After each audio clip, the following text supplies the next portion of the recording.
chicos, ahora vamos a hacer un aeropuerto de papel, bueno, de rollos de bañera de papel y bueno, lo vamos a hacer con unos rollos, como ya os he dicho, y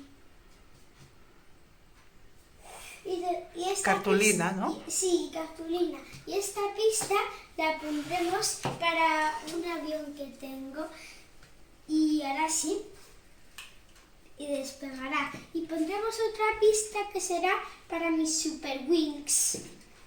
Antes, como ya habéis visto, estábamos explicando y ahora lo estoy haciendo, estoy pintando el rollo de papel. ¿Y esto qué será? Pues esto será la base.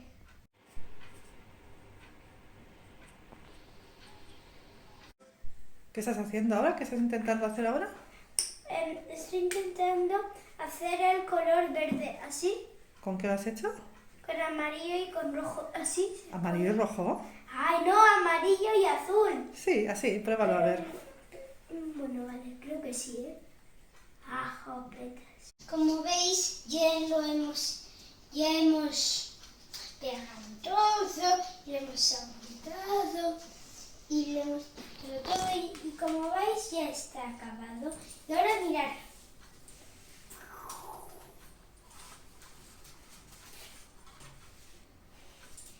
Y también este.